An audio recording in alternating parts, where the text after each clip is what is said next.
This program contains mature content. Viewer discretion is advised. President Trump supporters are gathering in D.C. to protest. We will stop the steal. We're going to walk down to the Capitol, and I'll be there with you. They have been summoned by the President of the United States. We fight. We fight like hell. And if you don't fight like hell, you're not going to have a country anymore.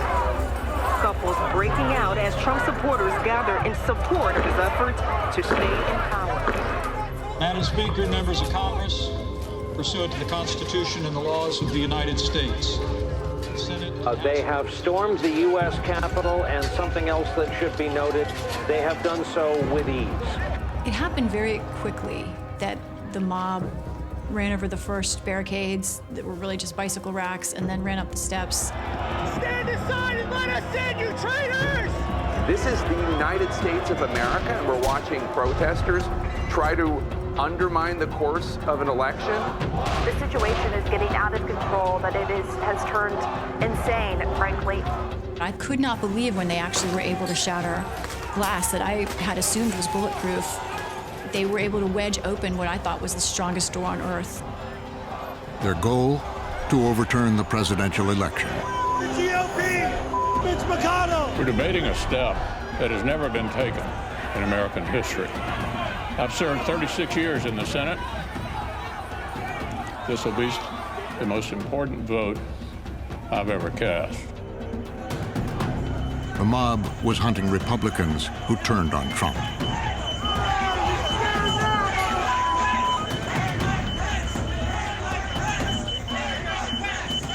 It was the final chapter of Donald Trump's presidency. It's ending pretty much the same way it began, with a lot of chaos and disarray and just a lot of head shaking at events that have transpired.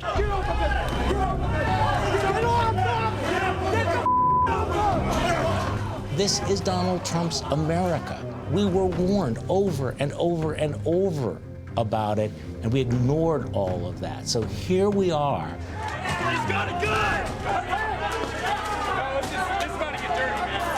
Now on Frontline, Trump's American Carnage. Shots fired! Shots fired!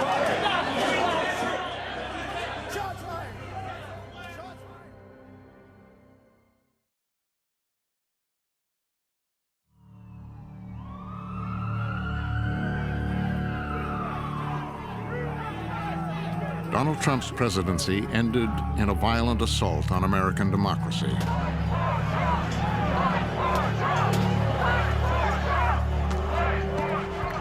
Just 4 years before, he stood at this very place, lighting the fires that would become an insurrection. The establishment protected itself, but not the citizens of our country. Their victories have not been your victories. Their triumphs have not been your triumphs. America's elected leaders looked on. From this day forward, it's going to be only America first. America first. Unable to stop it or unwilling to see it. Now arrives the hour of action. The carnage he vowed to end was in fact just beginning. This American carnage stops right here and stops right now.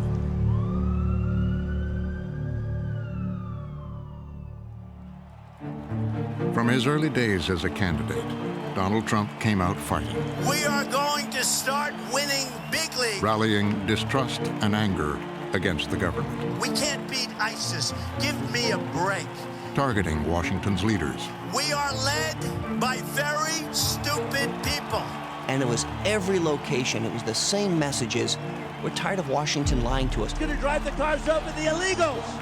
Build a wall. American people were angry, and they have a right to be. And what they see in Donald Trump is someone who's willing to fight for them for a change. And as Trump's appeal grew, his rivals in the Republican Party tried to fight back. He's a race-baiting, xenophobic, religious bigot. And you know how you make America great again? tell Donald Trump to go to hell. In 2016, President Trump is seen as an outlier in the Republican Party. The Republican Party is in some ways shunning him. The loudest voices in the Republican Party are not getting behind Trump. Guys, we have a con artist as the front runner in the Republican Party. A guy who has made a career out of telling people lies. It was a shock to the Republican establishment. They did everything they could, for the most part, to prevent him. This man is a pathological liar. He lies practically every word that comes out of his mouth. Tonight, live from the Peace Center. On the debate stage, Trump spared nothing to destroy his political opponents. The single biggest liar. You probably are worse than Jeb Bush. You are the single biggest liar. This little guy has lied so much. The way that Donald Trump rose was one very much of a pit bull. I mean, very much of a fighter. And I think that was largely his appeal from very early on. And he was willing to enlist a type of support others would not. What Trump exploited was that most Americans carry some level of prejudice. Made my tortilla, and build that for me! Trump! Most Americans carry some fear of people who are different than them. The power of that message, I think, was deeply underestimated.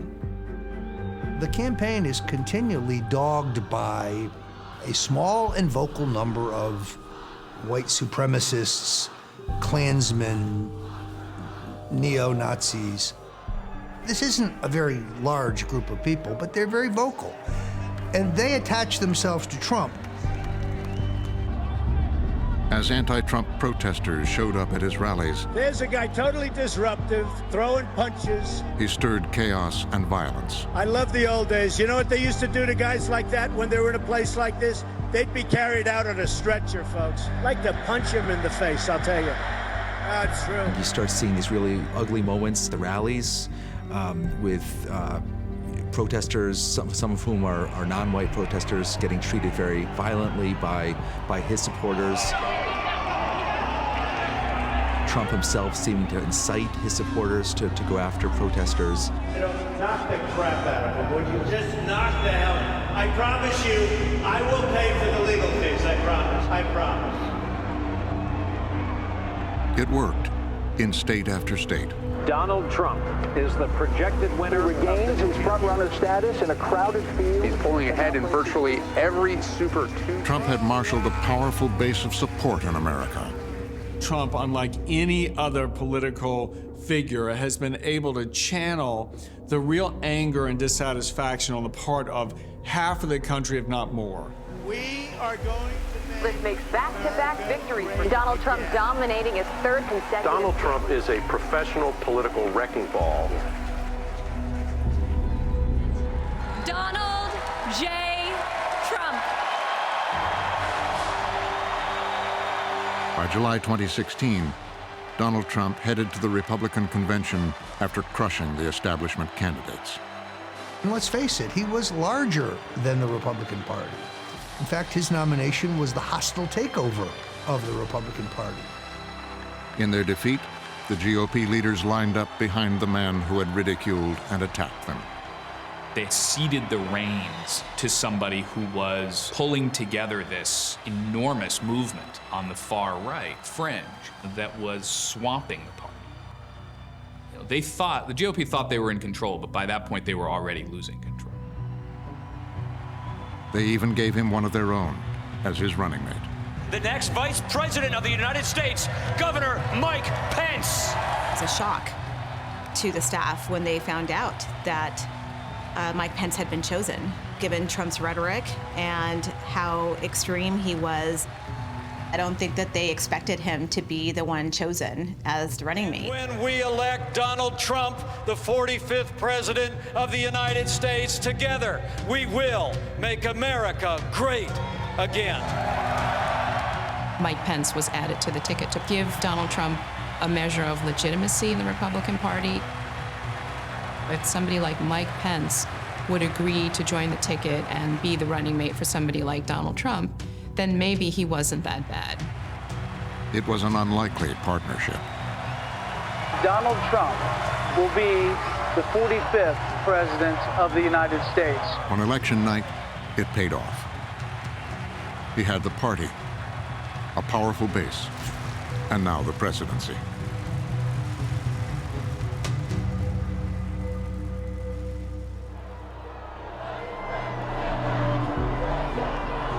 Most people who have assumed the office of the presidency believe that they had a responsibility to bring the country together. That's not the way President Trump came to office. We are just passing Trump Hotel. We did pass protesters, so We didn't win an election to bring the country together. It's time to take on the elites in this country, take the torch to them, hit them with a blowtorch. Day one, the divisiveness was on full display. A few blocks from the White House, peaceful protests against Trump morphed to standoffs, to violence.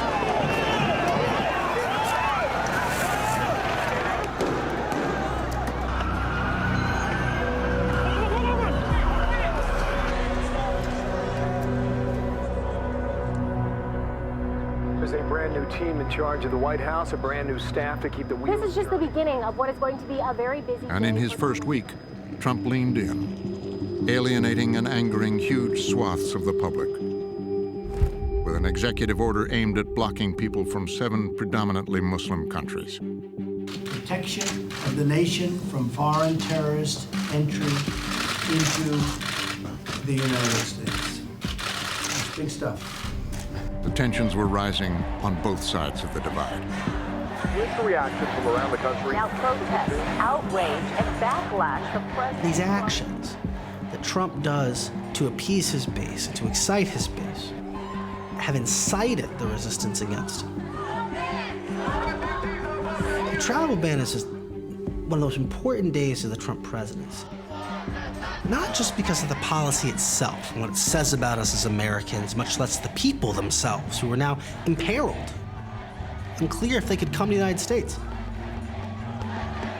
But it was the thousands of people rushing the airports.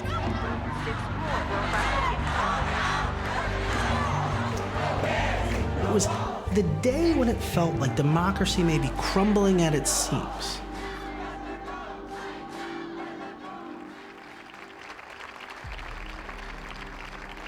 In those first weeks, the president and vice president. Trump reveled in the imagery of the job. How am I doing? Am I doing okay? I'm president. Hey, I'm president. Can you believe it? We know this president to be the kind of president who was not very steeped in details of legislation or policy or just the nitty-gritty aspects of governing. So he was very happy, I think, to let others take the lead, and he would just be the person to sign legislation. What he wanted were wins, and he expected Republicans on Capitol Hill to deliver. The highest priority, repealing Obamacare. The Senate is scheduled to vote on the latest version of the bill to replace Obamacare. Much anticipated vote on health care, a vote that's too close to call. It came down to one vote and one senator, Republican John McCain, a longtime Trump adversary. Capitol Hill today to cast what is expected to be a yes vote. Mike Pence, representing Trump at the Senate, tried to convince McCain to vote for the bill and give Trump a win.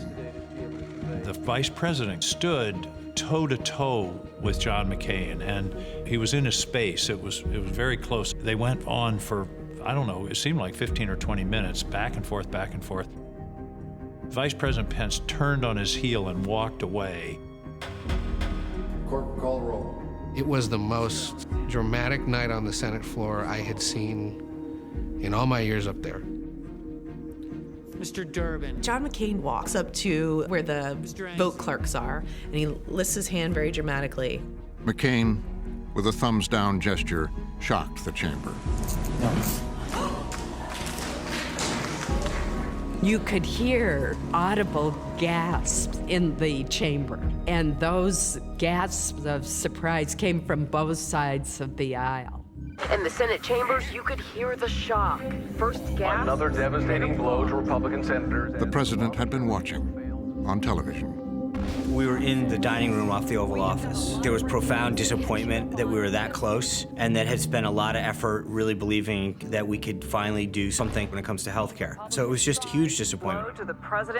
In response, President Trump would deal with his party much as he had his opponents on the campaign trail. He'd attack. You can thank Congress, the same people that can't even give us H care. He targeted congressional Republicans, especially the Senate leader, Mitch McConnell. Senator Mitch McConnell said, "I had excessive expectations, but I don't think so. After 7 years of hearing repeal and replace, why not done?" There's a lashing out when things don't go his way. John McCain was the deciding vote, and so, it was hard to understand how Mitch McConnell would be the blame of it, but, that's the president's nature, as we all know.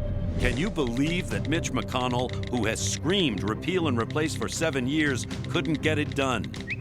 Trump is using the most powerful weapon he has, which is Twitter, to humiliate him repeatedly, to rake him over the coals, to let his followers know this is Mitch McConnell's fault. He's failed you, not me.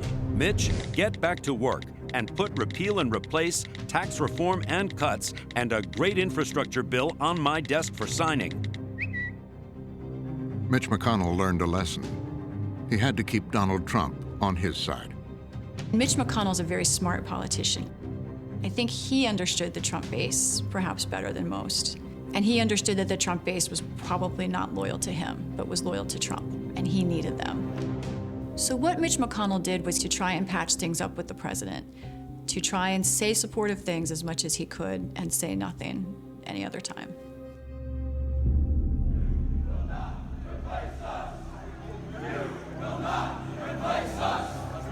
Then, an ominous harbinger of things to come. Jews will not replace us! Jews will not replace us! Universities, the torch-wielding white nationalists coming face-to-face. A demonstration by white nationalists at the University of Virginia in Charlottesville. White lives matter! White lives matter! White lives matter! White lives matter! What you had in Charlottesville was these alt-right people, many of them marching in Trump's name. We could see them marching with torches, and it looked like something out of Nazi Germany. Neo-Nazis and white nationalist protesters were forming, protesting plans to remove a statue of Robert E. Lee. Hello, how y'all doing? Former Ku Klux Klan leader David Duke praised President Trump. We are determined to take our country back. We're going to fulfill the promises of Donald Trump. That's what we believed in. That's why we voted for Donald Trump. Charlottesville was a long time coming.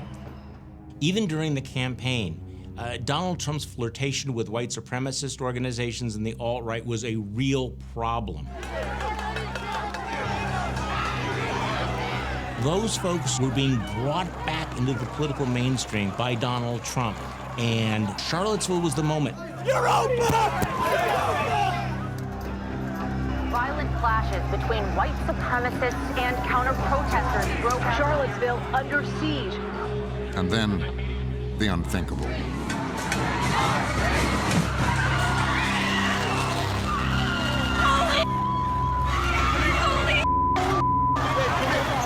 A man drives his vehicle into the crowd, killing Heather Heyer and wounding others. This was an incident that was clearly the tale of these far-right white supremacist powers, emboldened and out of control. Panic and horror in Charlottesville. A car slams into a crowd of counter-protesters at a white supremacy Woman was protest. killed when a man drove his car into a crowd, injuring 19 others. When a driver plowed into the crowd, killing a young woman. In the face of that horror, Donald Trump would send a message. Excuse me. What about the alt-left that came charging at the, as you say, the alt-right? Do they have any semblance of guilt? He's so fiery, he's so angry, and he's really getting in personal back and forth with members of the press. So, as far as I'm concerned, that was a horrible, horrible day. Wait a minute, I'm not finished. I'm not finished, fake news. You have a president of the United States who is willing to give tacit approval to some of the darkest elements of American politics, and even when it goes ugly, he's unwilling to denounce it because these were allies that were useful and you didn't want to alienate them. I think there's blame on both sides, and I have no doubt about it, and you don't have any doubt about it either. And if you report it,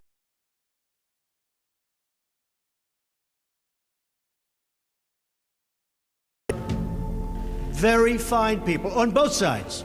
You had people in that group. The president, evidently, did not want to discourage that type of activity. As a matter of fact, wanted to encourage it. And as we've seen over the course of his 4 years of service, the strength among those organizations, their place in what is happening around the country has continued to increase. But you had many people in that group other than neo-Nazis and white nationalists, okay?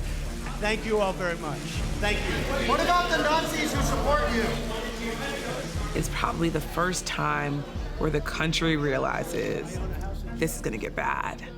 And it is the beginning of a time in America where people realize that America is not just a place where racist ideals can exist, but it's a place where racist ideals can be fueled by the White House.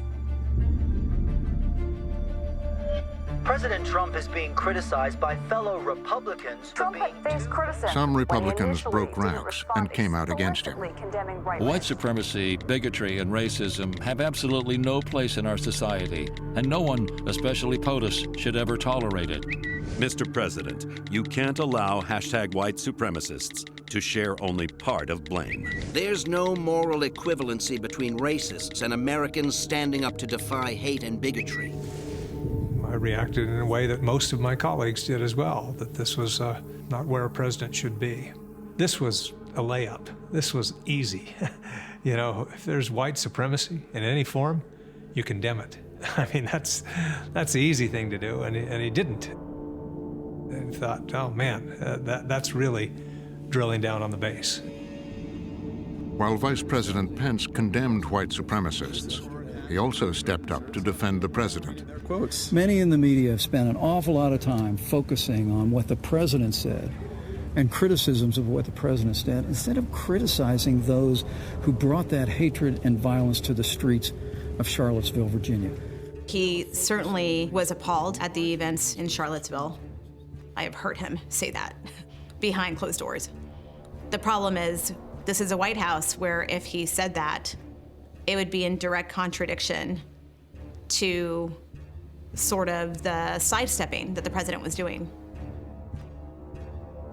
But by doing that, when you're Mike Pence, you're enabling it to happen again.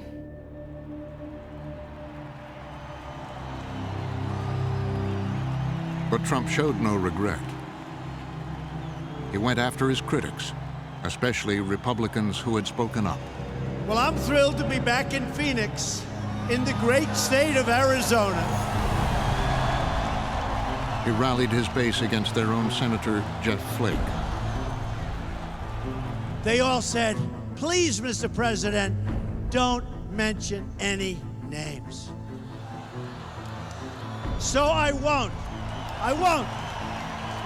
It's about going back to the base to demonstrate how popular it is to be with the president, particularly in Jeff's own state. And nobody wants me to talk about your senator, who's weak on borders, weak on crime, so I won't talk about him. No, I will not mention any names. Very presidential, isn't it? Very presidential. When the president criticizes you, people back home are upset. They think that he's the supreme it, if you will, in the Republican Party, and therefore if y'all are at odds or you're disagreeing, then it's not good for your health. Trump put an end to Flake's political career.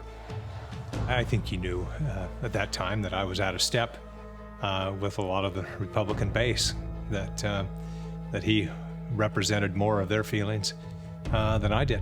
We will make America great again.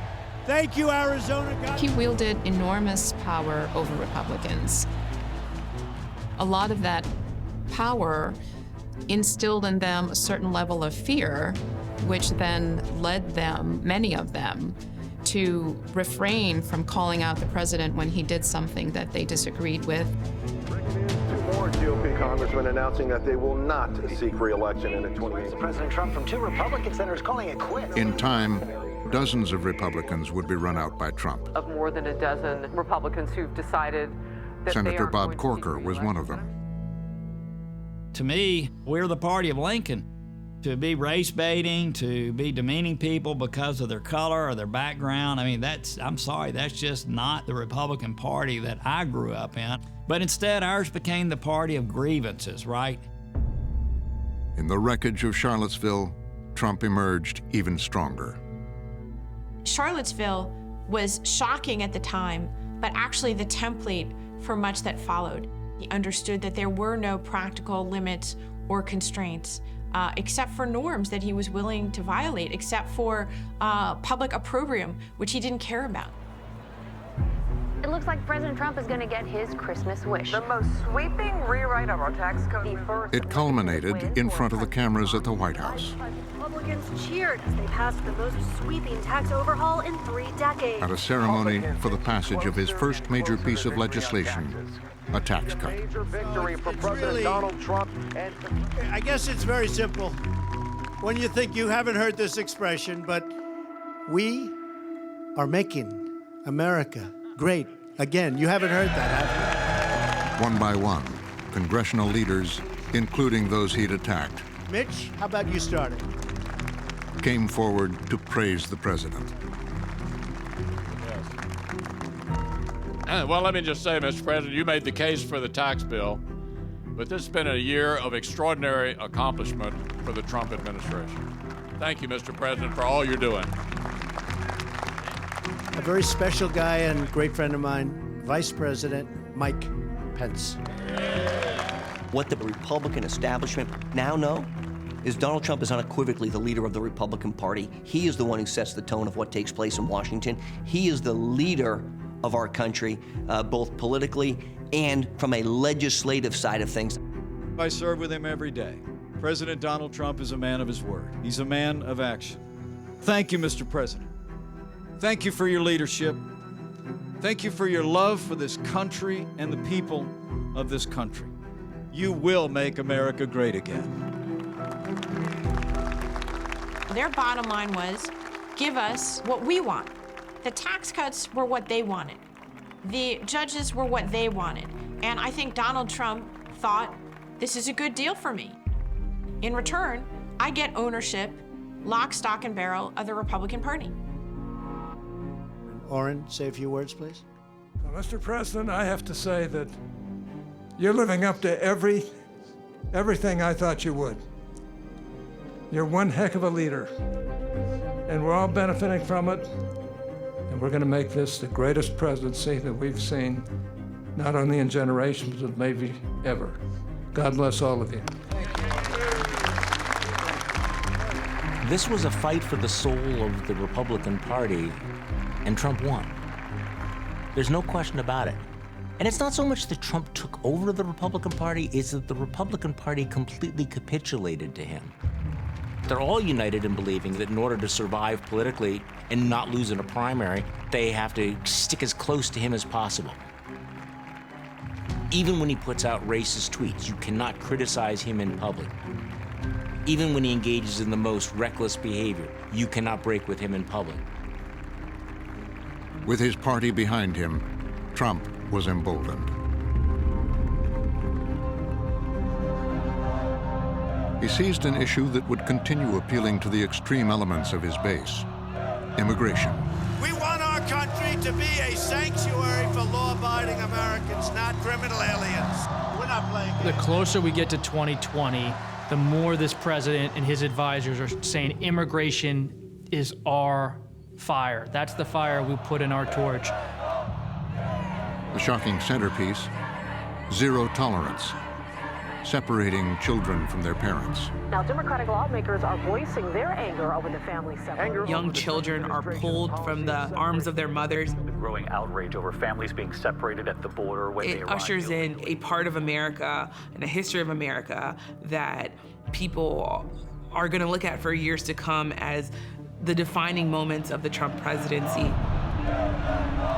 Trump kept raising the stakes. We're going to have a great country. We have to have a great, strong, powerful border. And his followers were right there with him, ready to fight. American civilians on our side of the border preparing to take matters into their very own hands. A militia group called the Texas Minutemen, they're headed to the Mexican border. To stop what President Trump calls the migrant invasion. Groups and far-right activists. Now, with the base behind him and the 2020 election looming, Trump would see just how far he could go. This is CNN Breaking News. We're following breaking news on President Trump's contacts with Ukraine about the phone call that inspired a whistleblower complaint. He has his phone call with President Zelensky, the new president of Ukraine. I would like you to do us a favor, though, because there's the, brazen request to open up an investigation relating to the Bidens. There's a lot of talk about Biden's son, and a lot of people want to find out about that. So whatever you can do with the Attorney General would be great. Clearly driven by a very narrow political purpose, which was to neutralize a Biden candidacy that looked like it was about to be a real threat to his reelection. The president pressured Ukraine's leader about 8 times. 8 times. It created a firestorm on Capitol Hill. Impeachment. The question is on adoption of Article 2. Those in favor say aye. Those opposed, nay. The ayes have it. Trump is waking up as the third president in U.S. history to be impeached. Now, as the Democrats marched to the Senate to present the case against the president, Republican leader Mitch McConnell had made clear he would stand by Trump. He decided that he was going to marry his fortunes to Trump, no matter how unpleasant or painful that might be to him. And that meant that he was going to steer Trump through this trial successfully. Frustrated, the Democrat leading the prosecution of Trump, Congressman Adam Schiff, issued a warning. The daily attacks on the guardrails of our democracy, so relentlessly assailed, have made us numb and blind to the consequences. Does none of that matter anymore if he's the president of our party? Over and over again, that speech has echoed in my head over the last couple months. He said, by letting Donald Trump off, you are enabling his attack on our election. The scheming persists, and the danger will never recede. He has done it before. He will do it again. What are the odds, if left in office, that he will continue trying to cheat? I will tell you 100%. If you have found him guilty and you do not remove him from office, he will continue trying to cheat in the election until he succeeds. What shall you say? They were warned over and over and over again about Donald Trump, who he was, what he was capable of doing, and they looked the other way. They thought that the trade-off was worth it. They thought, well, how bad can it possibly be? What could he possibly do? In this article of impeachment, 52 senators have pronounced him not guilty. Donald John Trump, President of the United States, is not guilty as charged in the first article of impeachment. He would use the moment to tighten his grip on the party. This is what the end result is. And continue rallying his base. The impeachment process acted as a slingshot for Donald Trump because he came out of that suddenly convinced not only that he had total impunity, he could more or less do what he wanted and could get away with it, but that he also had the support of almost every Republican leader in Congress behind him. So, you can take that home, honey. Maybe we'll frame it. It's the only good headline I've ever had in the Washington Post. Thank you very much, everybody. Thank you. Thank you very much. It was a kind of moment of permission.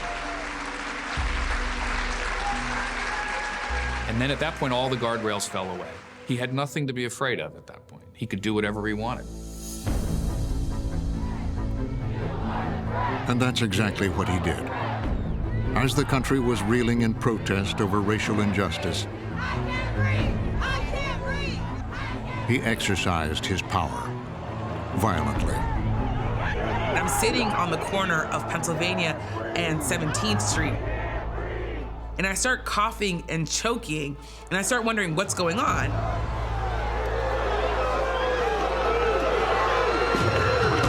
And I look up, and it's clouds of smoke, and it's officers throwing some sort of chemical gas that is making my throat and my eyes burn, and I see people running. And this line of police officers coming, and they're clearing the streets. And I'm completely confused because I'm wondering, why is the White House doing this? It was a photo op. The president marching from the White House with staff in tow. The fact that the president and his inner circle celebrated that moment, I think says everything about the type of people that they truly are. That should have been a major warning to these Republican leaders that, you know, there was no line he wouldn't cross.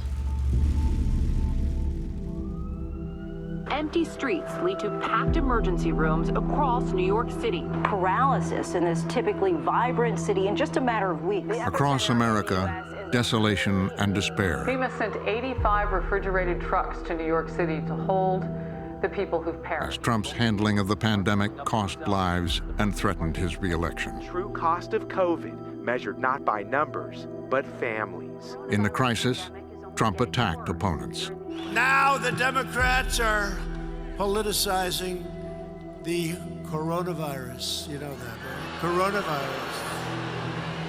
They're politicizing it. And incited supporters to rise up against governors who ordered pandemic lockdowns. Liberate Virginia. Liberate Minnesota. Liberate Michigan. He went on Twitter and tweeted, "Liberate Michigan." You saw a lot of them stream to the state capitol with weapons and roam the halls of the state capitol there. The far-right forces and militias heeded his call. Some went even further. Stunning domestic terror plot to storm the Michigan State House and kidnap Governor Gretchen Whitmer has been foiled tonight. Trump stoked the uprising. You got to get your governor to open up your state, okay? There were chants of lock them up, lock them up. And the president didn't say to the crowd, well, no, we don't want to lock anybody up. He kind of joined in with them. Lock them all up. And all over the country, anger was boiling over. To the violent socialist mob, we will not be silenced. Get out of here, you fag! Get out! We know that there are people out there who can be radicalized. What was different here was you had a president who, for however he was communicating, gave those people the idea that he was on their side. They feel like they have the ultimate cover. The president of the United States, they believe, is fighting for them. With the election nearing, the president courted extremists like the Proud Boys. Proud Boys, stand back and stand by. Casting his struggle as their struggle.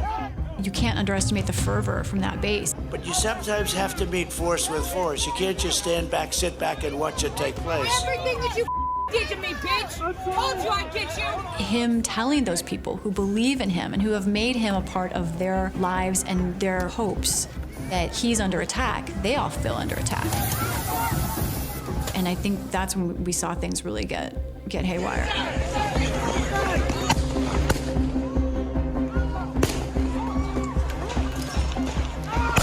Despite the violence, Republican leaders stood by Trump. Like President Trump, We won't be bullied by a liberal media intent on destroying America's institutions. President Donald Trump has been fighting for you. And now it's our turn to fight for him.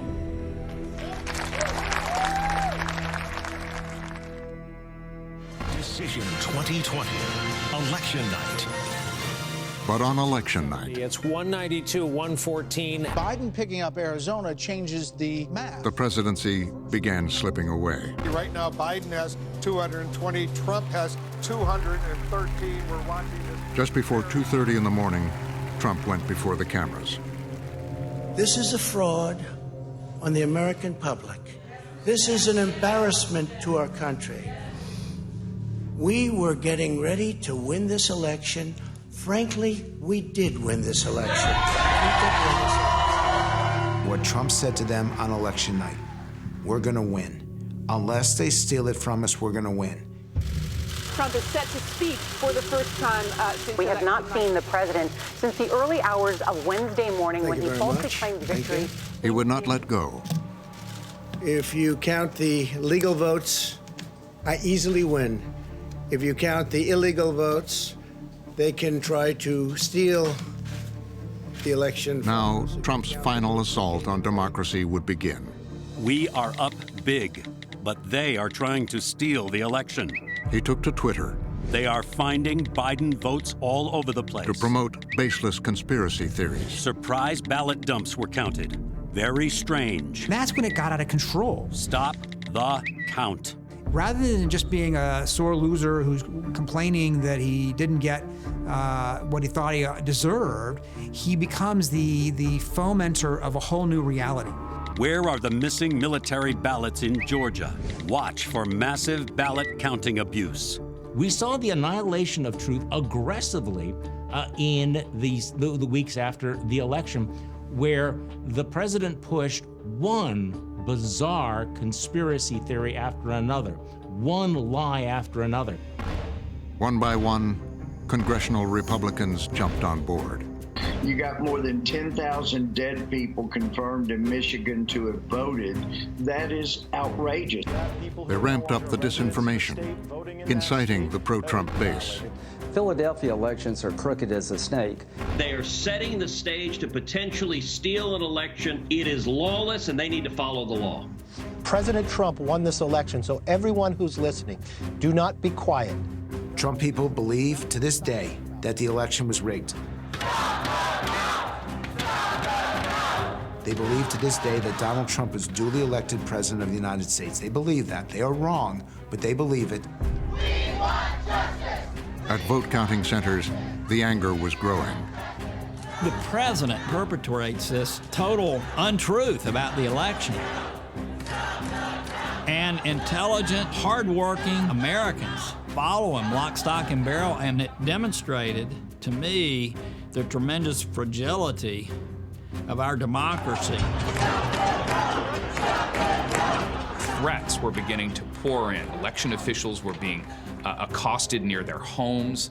This was becoming something that was about much more than just politics or elections. It was beginning to take on the aroma of a physical conflict. And now some of those folks who have been misled are threatening violence. But death threats have targeted the Secretary of State and other one state election official even had a noose hanging outside their home. It has all gone too far. In Georgia, a Republican election official had a warning to the president and Mitch McConnell. Potential acts of violence. Someone's going to get hurt, someone's going to get shot, someone's going to get killed. And it's not right. This was the warning, and Donald Trump was unmoved by it. It was building and building and building, and there was one warning after another. Mr. President, you have not condemned these actions or this language. Senators, you have not condemned this language or these actions. This has to stop. President Trump has accused Georgia and its leaders of voter fraud with rebuke from Republican officials in Georgia. Undeterred, the president pushed even harder, calling Georgia's Republican Secretary of State Brad Raffensperger Okay, thank you very much. Hello, Brad and Ryan and everybody. It's very blatant. The conversation was more than an hour long with the President of the United States continually pressing these officials to find votes, to find enough votes to be able to declare him the winner of a state that he clearly lost. So, look, all I want to do is this. I just want to find 11,780 votes. So what are we going to do here, folks? I only need 11,000 votes. Fellas, I need 11,000 votes. Give me a break. Phone call where President Trump is heard pressuring officials to overturn the election that he remarkable lost. Phone call. The president does vaguely threaten the state election. Some legal experts say this could actually be criminal behavior. Desperate, Trump was running out of time and out of options. Donald Trump tried to get the courts to overturn the election. They refused. He tried to get Republican legislators to overturn the election. They refused. He tried to bully governors into overturning the elections. They refused. He went after the secretaries of state, one after another. He turned to Vice President Mike Pence with a stunning demand. Trump had come to be convinced that Pence could actually do something about it, and his team adopted the belief that the Vice President of the United States could unilaterally choose the president. He continually turned the screws on Mike Pence. And so this was a moment for Mike Pence to either stand up or buckle under the pressure. There's this remarkable confrontation between President Trump and Vice President Pence that goes on for hours in the White House. And Trump is just haranguing him and berating him. You have to do this after all the things I've done for you. How can you not do this? You were a loser until I came along and saved you.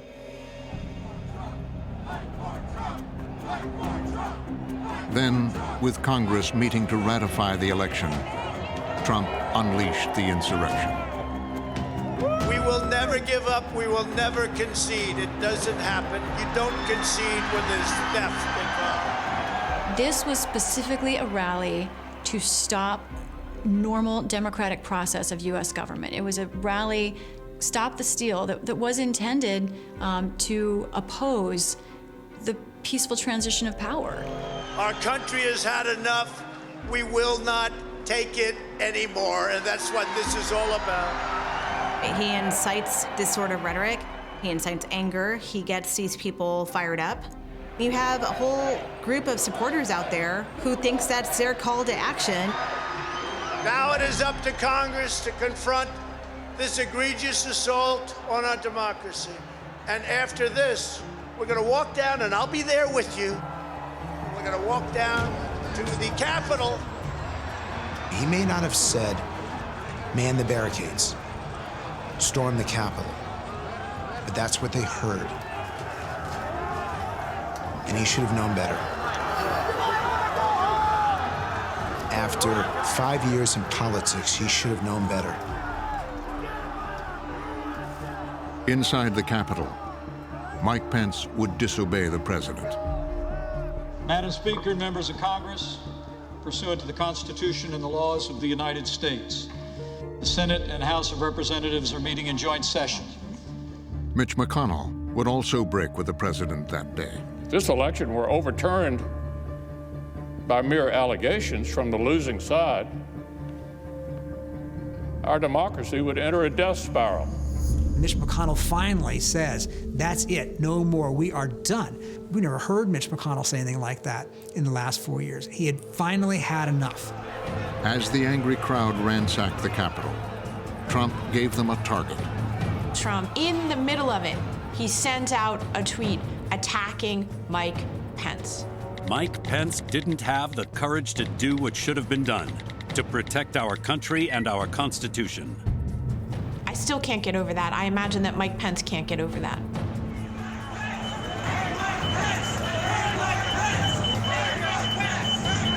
The mob began hunting for Pence. Whenever in the recent history of this country have we ever heard regular people calling for the Vice President of the United States to be hanged for doing his job? He was whisked away only seconds before the mob arrived. Mike Pence, he must have thought, it has come to this. that the one moment as vice president where I have stood on principle, I am being treated as the enemy, and they've come for me, and the president is attacking me. He's not only is he not calling to say, "Are you okay?" He's egging it on. They also seized the Senate chamber where McConnell presided.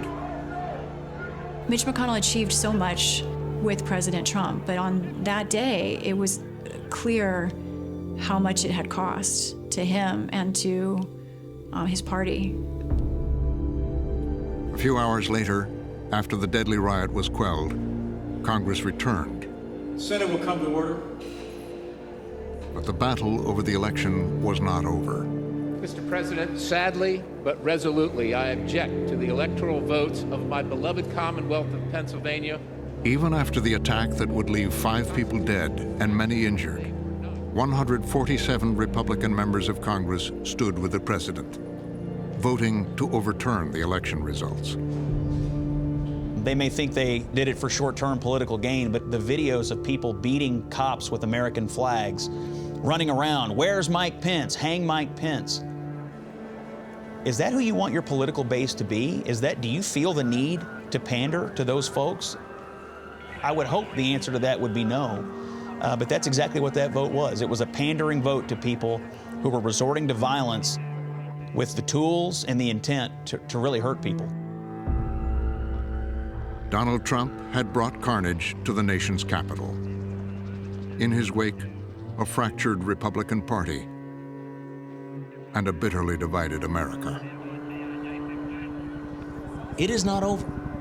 This is an ongoing attack on democracy. The big lie is still out there. This is now prologue to what I think is going to be a feature in American politics for some time. That if lies and conspiracy theories will be embraced by this many people, if one of the 2 major political parties is not willing to push back against it, this becomes part of the reality. And we're going to be living with that, I'm afraid, for a very, very long time.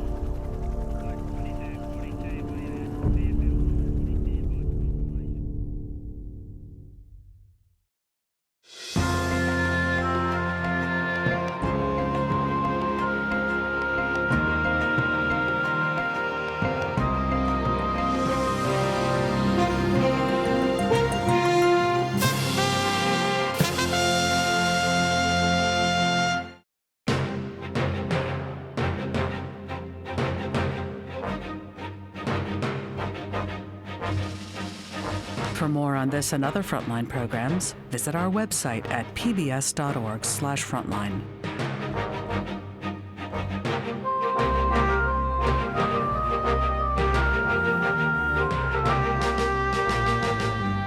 Frontline's Trump's American Carnage is available on Amazon Prime Video.